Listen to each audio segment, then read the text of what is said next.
আমি স্বরূপ কুমার সরকার, মধুরকুল হাই স্কুলের ইংরেজি শিক্ষক।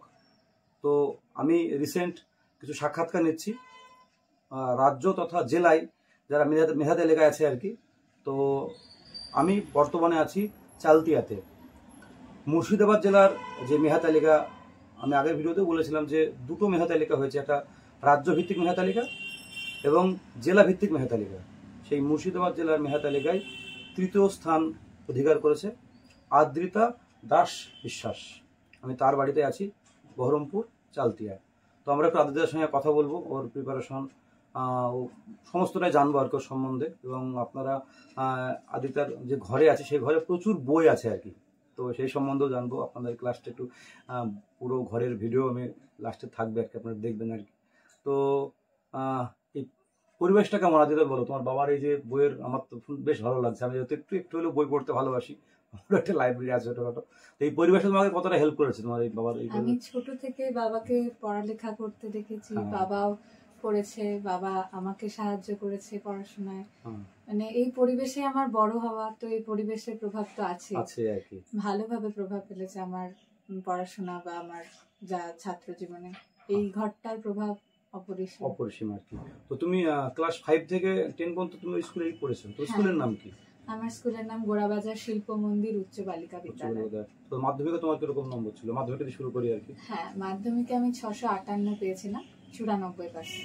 তো 658 পেয়েছিল, তবে তো আমি অবাক হয়ে, আমি প্রথমে ওকে ভেবেছিলাম আমি তো যে হয়তো সায়েন্স নিয়ে 400 নম্বর, 482, পরে বাড়িতে এসে শুনলাম যে ও আর্টসের নম্বর। তো 458 পাওয়ার পর তুমি 658 তো 658 পাওয়ার পর তুমি কি তোমাকে মোটিভেট করলো আর্টস নেওয়ার ক্ষেত্রে? কেন তুমি সায়েন্স নিলে না? ছোট থেকে বলতে গেলে আমার কোনোদিন যে আমি ডাক্তারি করব বা ইঞ্জিনিয়ারিং করব এই স্বপ্নটা আমি কোনোদিন দেখিনি। এবার আমার যেগুলো স্বপ্ন ছিল সেগুলো আমাকে যদি পূরণ করতে হয় তাহলে আমার সেগুলো আর্টস দিয়ে করার সুবিধা। সেই জন্য আমি শুরু থেকেই আর কি, মাধ্যমিকের আগে থেকে আমি ঠিক করেছিলাম যে আমি আর্টস নিব। একটা মেন্টাল প্রিপারেশন ছিল যে আর্টস নেবে। এবার তোমার যারা আশেপাশের যারা তোমার ফ্রেন্ডস যারা আছে বা রিলেটিভস যারা আছে, যারা হয়তো ভাবে সায়েন্সের প্রচুর অপশন আছে আর কি, সেই রকম তোমাকে নিশ্চয়ই কথা শুনতে হয়েছে, এত ভালো নম্বর পেলি, 94% মার্কস তবু কেন আর্টস নিলি, সেসব শুনতে নিশ্চয়ই হয়েছে। হ্যাঁ, প্রচুর শুনেছি। সেগুলো তুমি কেমন করে, তুমি সেগুলোকে কেমন ওভারকাম করতে, সেই সমস্ত কথাগুলো? সেগুলো আমি এটাই বলতাম যে আমার ওটা মানে আমি সায়েন্স বেসিক্যালি পড়তে ভালোবাসতাম না, পড়তে হতো, পড়তাম, পরীক্ষা দিতে হবে বলে পড়তাম। তো আমার ভালোবাসার যে বিষয়গুলো সেগুলো আমি আর্টসেই পেতাম। তো আমি সেটাই চেয়েছিলাম যে আমি আমার যেগুলো আমার ভালো লাগে সেগুলো নিয়ে আমি পড়ব। তো আর্টসে তোমার যখন ভর্তি হলে কি কি সাবজেক্ট তোমার ছিল আর্টসের আর কি?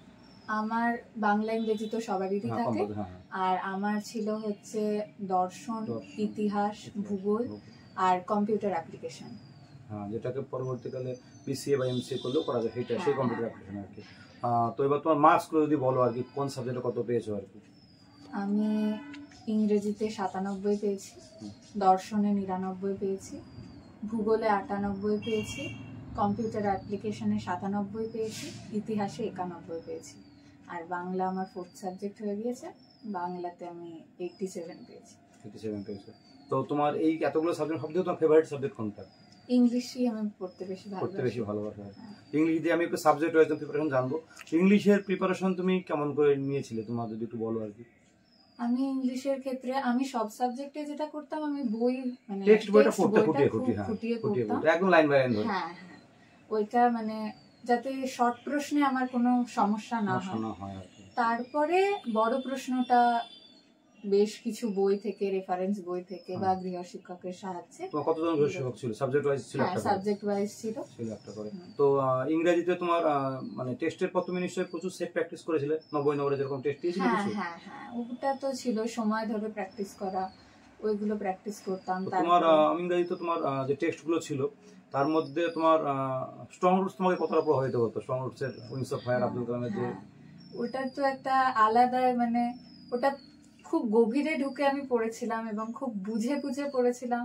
ভালো লাগে না? আমি ইংরেজি আমি স্কুলে যখন স্ট্রং রুটস পড়াই, আমি একটা আবেগ কাজ করে, প্রত্যেক বছর পড়াই তো, প্রত্যেক বছরই আমার একটু মনে হয় যে ইমোশন কাজ করে পড়াই, ভালো লাগে লাইনগুলো যখন পড়ে তখন মনে হয় যে আমি অন্য ফিলিংস হয়, যেমন ধরো অ্যাডভার্সিটি অলওয়েজ প্রেস, ওই সমস্ত লাইনগুলো যখন পড়ায় না, লাস্টে যে লাইনগুলো আছে আর কি, একদম শেষ যে লাইনটা আছে যে যদি ইমোশনাল বন্ডিং থেকে, এগুলো যদি হ্যাঁ বা ওর যে দর্শনটা ছিল আব্দুল কালামের, তো সেই দর্শনগুলো কিন্তু অনেকটা যদি কেউ ডিপে পড়ে তাহলে কিন্তু প্রভাবিত করবে। তুমি নিশ্চয়ই সেটা ফিল করেছো, যেহেতু ডিটেলসে পড়েছো, ফিল করেছো ব্যাপারগুলো, মনের মতো অনুভূতি হতো একটা মানে অন্যরকম ভালো লাগা, বা এই টেক্সটটা পড়ার ক্ষেত্রে একটা অন্য জিনিস কাজ করে, সেটাই বলছি, ডিপে পড়লে কাজ করে। আচ্ছা, আর একটা টেক্সট আমার খুব ভালো লেগেছে, যেটা হচ্ছে যেমন গ্র্যাটিটিউড থাকে, থ্যাংক ইউ ম্যাম গল্পে আর কি, সেখানে যে মানুষ বলে না যে ফরগেট এন্ড ফরগিভ বা গ্র্যাটিটিউড এক্সারসাইজ, যে কৃতজ্ঞতা জানানো, ওটা একটা বড় দারুণ গল্প আর কি, অন্যরকম শিক্ষা দেয় জীবনে চলার পথে, একটা আলাদা শিক্ষা দেয়। ক্ষমাও অনেক সময় মানুষকে বদলে দিতে পারে, ফরগেট এন্ড ফরগিভ, মানুষ এটা পারেন অনেক সময় ক্ষমা করতে আর কি, এবং আননোন লোককে বা মানুষ মানে একটা মানুষের একটা বিহেভিয়ার একটা মানুষকে পুরো চেঞ্জ করতে পারে, সেটাও কিন্তু গল্পের নিদর্শন আর কি। আচ্ছা, আর একটা লাস্ট গল্প যেটা আমি বলবো আর কি, এটা হচ্ছে 3 কোশ্চেন। আমার মানে এই গল্পটা ইটার্নাল মনে হয় যে 3 কোশ্চেনের যে 3টে প্রশ্ন, আমি তো প্রচুর বার বলি ক্লাসে, আমার ভিডিও আছে আর কি এটা নিয়ে, এবং তার উত্তর, এটা আমার মনে হয় 100 বছর পরেও ঠিক থাকবে। তোমার কি মনে হয়? আমি যেহেতু দর্শনটাও পড়েছি, তো ওটার একটা দার্শনিক আলাদা চিন্তা আছে ওই গল্পটায়, মানে খুব ডিপে গেলে ওই মানে যে প্রশ্নগুলোর যে উত্তরগুলো, তোমার মুখ থেকে আমি জানবো, তোমার মনে হয় যে সবথেকে গুরুত্বপূর্ণ সময়, তুমি তোমার মুখ থেকে বলো তো শুনি, তুমি কি ভাবছো এই ব্যাপারে? সব থেকে গুরুত্বপূর্ণ সময় অবশ্যই এখন, আমি একটু বলিনি, যারা দর্শক যারা জানেন আগে তারা বলি যে ওখানে 3টে প্রশ্ন ছিল, যে মানুষের জীবনে সব থেকে গুরুত্বপূর্ণ সময় কোনটা, গুরুত্বপূর্ণ ব্যক্তিকে, আর গুরুত্বপূর্ণ কাজ কি। তার উত্তরটা আমি আদিতার মুখ থেকে শুনে নেবো আর কি, ওর ব্যাখ্যাটা শুনবো আর কি। আমার মতে আমি হারমিটের দিকেই যাব, যে সব থেকে গুরুত্বপূর্ণ সময় সবসময় বর্তমান হওয়া উচিত। আমরা যেটা অনেক সময় ভুলে যাই, আমরা নিজেদের অতীতে করে আসা ভুলগুলো নিয়ে বসে থাকি, যাতে আমাদের বর্তমানটাও কেটে যায়, বা আমরা চিন্তা করি ভবিষ্যতের, যে ভবিষ্যৎটা এখনো আসেইনি। তো আমিও এটাই মনে করি যে বর্তমানে থাকাটাই বোধহয় বেশি ভালো, যাতে বর্তমানটা ঠিক থাকলে হয়তো ভবিষ্যৎটা আরো ভালো হবে। এবং সেটাকে এখন অনেকে বলছে যে মাইন্ডফুল, যেটাকে বলছে এক্সারসাইজ বলছে, একদম একদম প্রেজেন্টে ফোকাস করা, একদম ওই মোমেন্টটাই ফোকাস করা, একদম ওই সেকেন্ডটা, ওই মুহূর্তটা ফোকাস করা আর কি, অসাধারণ লাগে ওই কনসেপ্টটা আর কি। আর গুরুত্বপূর্ণ ব্যক্তি, তোমার কি মনে হয় যে উত্তরটা গুরুত্বপূর্ণ ব্যক্তি দ্বারা? গুরুত্বপূর্ণ ব্যক্তি এক্ষেত্রেও মানে যদি হারমিটের কনসেপ্টটা নিই, তিনি ভুল বলছেন না, কিন্তু আমার ক্ষেত্রে উত্তরটা একটু অন্যরকম হবে। আমার মা বাবা বা আমার কাছের মানুষ যারা আমাকে সবসময় এগিয়ে যেতে সাহায্য করছে, আমাকে অনুপ্রেরণা দিচ্ছে, বা আমার সব সময় আমাকে সাপোর্ট করছে, আমার পাশে থাকছে, অবশ্যই তারাই হবে। আর শেষ উত্তরটা দার্শনিক উত্তর, যদি এই উত্তরটা কেউ ফলো করে জীবনে, পৃথিবীতে থানা পুলিশ থাকবে না আর কি, হিংসা থাকবে না আর কি, গোটা ওয়ার্ল্ডে হিংসা থাকবে না। তো সেটা যদি দর্শকদের বলো, তোমরা কি ভাবছো যে মানুষকে হেল্প করা, একে অপরকে হেল্প করে, এবং সেই জন্যই পৃথিবীতে মানুষকে পাঠানো হয়েছে, যে অন্যের সাহায্যে, অন্যের যে কোনো এগিয়ে যাওয়ার প্রয়োজনে একে অপরের পাশে দাঁড়ানোটাই তো মানব জাতির প্রধান কাজ। আমরা ভুলে যাচ্ছি। আমরা কি করছি এখন, যুদ্ধ, দাঙ্গা, এগুলো মানব জাতির উদ্দেশ্য নয়, কর্তব্যও নয়। হয়তো আমরা কোথাও না কোথাও বিচ্যুত হয়ে যাচ্ছি। তোমার কি মনে হয় যে 12 যে টেক্সটগুলো ছিল আর কি, সেগুলো পড়ার সাথে সাথে তুমি তো নম্বরটা তুমি অনেক পেয়েছো, 97 পেয়েছো বলে ইংরেজিতে, তার সঙ্গে সঙ্গে তুমি যে জীবনের যে লেসনটা নিলে, এটা মানুষের কাজে দেবে। অবশ্যই, প্রত্যেকটা টেক্সটই খুব সুন্দর, খুব সুন্দর, এবং আলাদা একটা মেসেজ আছে প্রতিটা একদম প্রত্যেকটা গল্পে আলাদা মেসেজ আছে আর কি, সে ওয়ান কিলিং এর থেকে শুরু করে প্রত্যেকটা কবিতায় আলাদা মেসেজ আছে আর কি। তো ইংলিশ গেল, তারপরে যদি তুমি বাংলা, তো তোমার নম্বরটা কম হয়েছে আর কি, তো বাংলা তুমি কি টেক্সট পড়ে নিজে লিখতে না নোট তোমার রেডি থাকতো আর কি? বাংলা বলতে গেলে আমি টেস্ট থেকে ওটা নিয়ে মোটামুটি প্রিপেয়ার ছিলাম যে ওটা আমার 4th হয়ে যাবে, মানে আমি বুঝতে পারছিলাম যে আমার প্রস্তুতিটা সেরকম হয়নি, ওটা হয়তো বা আমার বেস্ট অফ 5 এ থাকবে না। তো সেই জন্য আমি টেস্টের পর সত্যি কথা বলতে গেলে একটু হয়তো ওটার দিকে ফোকাসটা কমই ফেলেছি, কিন্তু তার আগে অবশ্যই পুরো দমে পড়েছি। বাংলাও 2টো বই পড়তে হয় আমাদেরকে, একটা বই থেকে 18 কি 20 নাম্বার আসে, সেই বইটা সবার কাছে খুব কঠিন। তো আমি যেহেতু লিটারেচারটা নিয়ে বড় হয়েছি, তো আমার ওটা খুব একটা কঠিন লাগেনি, যেটাকে সাহিত্যের ইতিহাস বলে। ওইটা অনেকের কাছে আমি শুনেছি খুব কঠিন বা এই জাতীয়, কিন্তু খুব একটা কঠিন আমার মনে হয়নি, যদি ভালোভাবে লাইন টু লাইন পড়া হয় খুব কঠিন নয়। তারপর তোমার হচ্ছে দর্শন, তুমি ডিপে পড়েছো আর কি, দর্শন ছিল, আর তোমার ভূগোল ছিল বললে, এই সাবজেক্টগুলো তুমি বলো একটুখানি, ভূগোলটাই বলো তুমি শুনি। ভূগোলে যদি দেখা যায়, ভূগোল তো প্র্যাকটিক্যাল বেস সাবজেক্ট, ভূগোলে যত পরিশ্রম করা হবে তত ভালো হবে ভূগোল। কেননা ভূগোলে নোট বানানোর ব্যাপারটা আলাদা রকম ভাবে, ভূগোলে ছবি যে যত সুন্দর ভাবে মানে জিনিসটা বোঝাতে পারবে তার একটা ব্যাপার। এখন যদিও শর্ট প্রশ্ন বেশি আসে সবকিছুতে, কিন্তু বড় প্রশ্ন তো থাকে। আর্টসের সাবজেক্টে বিশেষত মানে প্রতিটা সাবজেক্টেই 5টা হয় 7 নাম্বারের, প্র্যাকটিক্যাল বেস সাবজেক্টে 7 নাম্বারের, আর এমনি থিওরি বেস সাবজেক্টের 5টা 8 নাম্বারের প্রশ্ন লিখতে হয়। তো এটা তো সবসময় প্রভাব ফেলে যে যেভাবে প্রেজেন্ট করবে। শর্ট প্রশ্নে তো হয় ঠিক, না হলে ভুল, ওটার তো আর কোনো অপশন নেই। আচ্ছা, দর্শন যেরকম শুধু নম্বর পাও, অনেকে দর্শনটাকে তুমি কিভাবে পড়বে? দর্শন কিন্তু যারা ধরো পড়ে, দর্শনে কিন্তু একটা জীবনে প্রভাব থাকে একটা, তুমি দর্শনকে সেরকম করে পড়েছো আর কি? হ্যাঁ, মানে দর্শন যদি ডিপে ঢুকে পড়া, ভারতীয় দর্শন ঐতিহ্য কিন্তু খুব বিশাল। হ্যাঁ, খুব ভালো ঐতিহ্য। ওইটা যদিও 12-এ থাকে না, 12-এ মোটামুটি পাশ্চাত্য দর্শনটাই বেশি, কিন্তু 11-এ আমাদেরকে একটা প্রাচ্য দর্শন পাশ্চাত্য দর্শন দুটো পার্ট থাকে, ওটা পড়েই তবে 12-এ যেটা থাকে যুক্তি বিজ্ঞান বা লজিক বলা হয়, ওটাতে বলা হয় অঙ্কের মতো নাম্বার ওঠে। ওটাতেও তাই, প্র্যাকটিস যত করা হবে, যত মানে লেখা হবে করা হবে, তত নাম্বার ভালো হবে। তারপর তুমি আর কি ছিল, ইতিহাস বলে নাকি? হ্যাঁ, ইতিহাস। তো ইতিহাস তোমার কেমন লাগছে?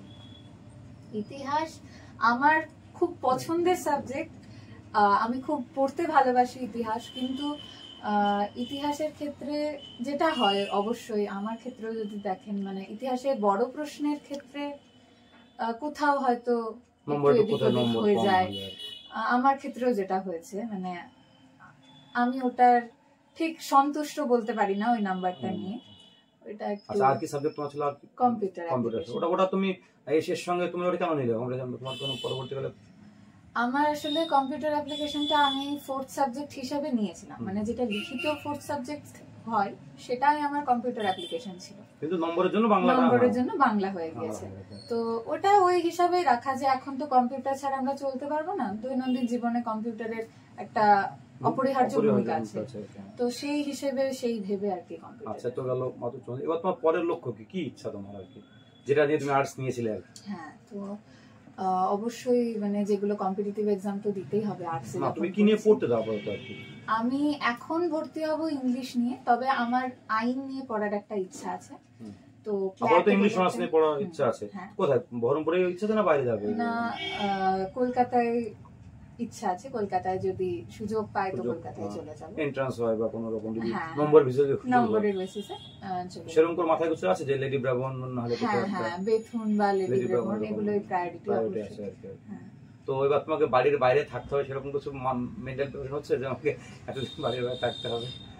বেসিক্যালি আমি খুব একটা কাজ টাজ করতে পছন্দ করি না, তো এবার একটু মানে নিজেকে নিজের কাজগুলো করতে আর কি অভ্যাস করতে হবে, সেটা নিয়ে একটা মানসিক প্রস্তুতি শুরু করেছি। হ্যাঁ, মানে আমি বই খাতা এসব নিয়ে থাকতে বেশি ভালোবাসি, তো আমার সব মানে কাজ টাজ করবো, নিজের কাজগুলো আমি ঠিকঠাক গুছিয়ে করি না, এখনো মাকে করে দিতে হয় বা বাবাকে সাহায্য করতে হয়, তো সেই জন্য ওইটা অবশ্যই আমাকে এখন থেকে প্রস্তুতি নিতে হবে। ইংলিশ নিয়ে পড়লে তুমি সাহিত্য পড়ার প্রচুর সুযোগ পাবে, এটা আমরাও ইংলিশ নিয়ে পড়েছি, ইংলিশে প্রচুর অপশন, এবং তুমি যদি সিলেবাসটা দেখো আর কি, সমস্ত ধরনের সাহিত্য, মানে ইংল্যান্ডের বলে না, আমেরিকান যারা ইংরেজি লিখেছেন, ভারতীয় হোক, আমেরিকান হোক, অস্ট্রেলিয়ান হোক, যে কোনো মানে বিভিন্ন দেশে যারা ইংরেজি ভাষায় লিখেছে আর কি, তাদের প্রচুর স্কোপ পাবে। সিলেবাসের বাইরেও তুমি অনেক পড়ার সুযোগ পাবে, তোমার আগ্রহ থাকে। হয়তো শব্দ সিলেবাসে সম্ভব না, কিন্তু ধরো শেক্সপিয়ার তুমি পড়ছো, হয়তো শেক্সপিয়ার লিমিটেড কিছু টেক্সট থাকলো বা ওয়ার্ডস, কিন্তু তুমি যখন পড়ার সুযোগ পাবে তুমি অনেক পড়তে পাবে, পড়ার স্কোপটা কিন্তু অনেক থাকবে। আর যদি সাহিত্য তোমার সত্যি ভালো লাগে, তুমি দেখবে তোমার একটা অন্য জগৎ। আমার মনে হয় যদি আমরা তো আসলে নম্বরের জন্য পড়ি, কিন্তু তুমি ভালোবেসে পড়ো সাহিত্য, ছোট তুমি পড়ছো আর তাহলে কিন্তু তোমার একটা অন্য জগৎ খুলে যাবে কিন্তু। আর পাশাপাশি তুমি বাংলা সাহিত্য পড়ে নিলে কোনো তাদের সমস্যা নেই। তো এই যে তোমার একটা সাহিত্য পড়ার একটা অভ্যাস আর কি, তো সেটা তোমার নিশ্চয় বাবা অনেকটা। আমি পরিবার সময় জানি, তোমার বাড়িতে কে কে আছেন শুনিনি? আমার বাড়িতে আমি যৌথ পরিবারে থাকি, মা বাবা বোন আছে, এছাড়াও আমার বাড়িতে আমার জেঠু জেঠিমা দাদা দিদি সবাই রয়েছে। তো যৌথ পরিবারটা অবশ্যই ভালো লাগে, তাই না? সবাই মিলে একসঙ্গে, আলাদা একটা অনুভূতি। এখন সব মানে নিউক্লিয়ার ফ্যামিলি হয়ে যাচ্ছে, তো এখন সেই জায়গায় যৌথ ফ্যামিলিতে থাকা, একসঙ্গে সবাই মিলে হই হুল্লোড় করে থাকাটার মধ্যে একটা আলাদা মজা আছে, একটা মজা আছে আর কি। তো তোমার মা কি করে, হাউস ওয়াইফ? হ্যাঁ, মা হাউস ওয়াইফ। আর বাবা?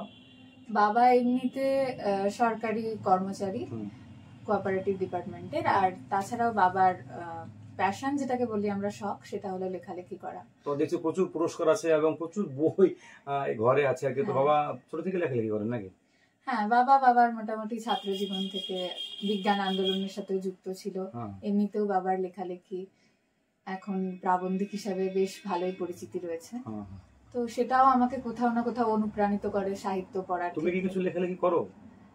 লেখালেখি করি বলতে স্কুল ম্যাগাজিন বা স্কুল ম্যাগাজিনের স্টুডেন্ট এডিটর বলতে পারেন। এই সমস্ত মানে ওই ব্যাকগ্রাউন্ডটা হয়তো বাবার থেকেই চলে এসেছে, যে হয়তো মনে রান্না। তুমি রিসেন্ট ট্রেন্ড দেখবে এখন, যেটা অনেক বলছে বা তুমি ভিডিও দেখবে, যে এই যে এআই আসছে, আর্টিফিশিয়াল ইন্টেলিজেন্স, এখানে কিন্তু মানুষের অনেক কাজ হারাবে। কিন্তু বলছে এই এআই এর যুগে আর কি, যারা ক্রিয়েটিভ মানুষ কিন্তু খুব লিমিটেড হবে, কারণ মানুষ চিন্তা করছে না, ভাবছে না, চিন্তা করছে না, মানুষ ইনস্ট্যান্ট করছে, রেডিমেড চাচ্ছে আর সবকিছু আর কি। এই জায়গায় দাঁড়িয়ে যারা ক্রিয়েটিভ মানুষ হবে, আমার মনে হয় সেই পার্সেন্টেজটা খুব কম, হয়তো 5% 10% মানুষ ক্রিয়েটিভ হবে। এবং যারা ক্রিয়েটিভ হবে, আমার ধারণা তারা জীবনের যে কোনো ফিল্ডে সফল হবে, কারণ এই সংখ্যাটা মাত্র 10%। আর বাকি 90% এই 10% এর কথা শুনে চলবে বা এদেরকে ফলো করবে, কারণ তারা তো সেই লেভেলে স্টাডি করবে না, আর তারা সেই চিন্তা ভাবনা স্তরে যাবে না। তুমি লেখক দেখো আর কি, লেখকের সংখ্যা দেখবে অনেক কমে গেছে। মানে সেই টেক্সট গুলো কিন্তু সেই প্রাচীন লেখকের লেখায় আমরা পড়ছি, আধুনিক লেখকের লেখাগুলো যদি সেই রকম খুব কম, একদম আমি আধুনিক বলছি, তাদের হয়তো মানুষ লেখেও না, একদম লিমিটেড হয়ে গেছে আর কি। তার একমাত্র কারণ হচ্ছে মানুষ ভাবার সময় নেই, একদম ফাস্ট যুগ চলছে। হ্যাঁ, সবাই ইঁদুর দৌড়ে ব্যস্ত আর কি। কেউ আর মানে ভেবে কোনো কাজ করা সত্যি এখন খুব বিরল হয়ে গেছে। যেহেতু একটা জিনিস নিয়ে ভাবছি, হোয়াটসঅ্যাপ যেরকম ধরো একটা কোনো কবিতা নিয়ে ভেবেছে আর কি, অনেকক্ষণ ধরে সেরকম ভাবনা চিন্তা এখন সেরকম অবকাশ নেই আর কি। আর তোমার তো এই অভ্যাসটা আছে। তুমি তুমি কি ইংরেজি সাহিত্য ইতিমধ্যেই পড়েছো কিছু, না এই টেক্সটের বাইরে কিছু পড়েছো? হ্যাঁ, টেক্সটের বাইরে অল্প অল্প, কিন্তু আমি বেসিক্যালি বাংলা সাহিত্য দেখতে পাচ্ছেন ঘরে, সব বাংলা সাহিত্যের বই, বাংলা সাহিত্য বেশি পড়ি। আচ্ছা, বাংলা সাহিত্য পড়ার নম্বরটা ফ্যাক্টর না, নম্বর হয়তো কম বেশি, কিন্তু তারপরে তোমার লেখার পরীক্ষা লেখনী থেকে প্রভাব পড়তো, সেই লেখার কোনো প্রভাব পড়তো? নিজে থেকে লেখার কথা বলছে, মৌলিকতা যেটাকে বলছে আর কি। ওটা তো হয়, মানে প্রচুর যদি পড়া হয় একটা আলাদা জিনিস আসে লেখার মধ্যে, একটা আলাদা ফ্লেভার আসে, যেটা হয়তো যিনি খাতা দেখেছেন তিনি বলতে পারবেন, আমার খাতাটা যিনি দেখেছেন হয়তো একটা আলাদা ফ্লেভার থাকতে পারে। তো সেটা হয়, অবশ্যই হয়, মানে লেখার ক্ষেত্রে ওটা। তোমার ধরো ও আলাদা, তোমার তো স্কুল শিক্ষিকা বা শিক্ষিকা হয়তো তোমাদের স্কুল আর কি, শিক্ষক আর কি, তারা তোমার বাংলা লেখা দেখে বলতো যে তোর লেখার মধ্যে আলাদা একটা ব্যাপার আছে, এটা বলছে তারা 5 থেকে দেখছেন তোমার লেখাটা, তারা কি বলতো তোর লেখার মধ্যে আলাদা ব্যাপার আছে?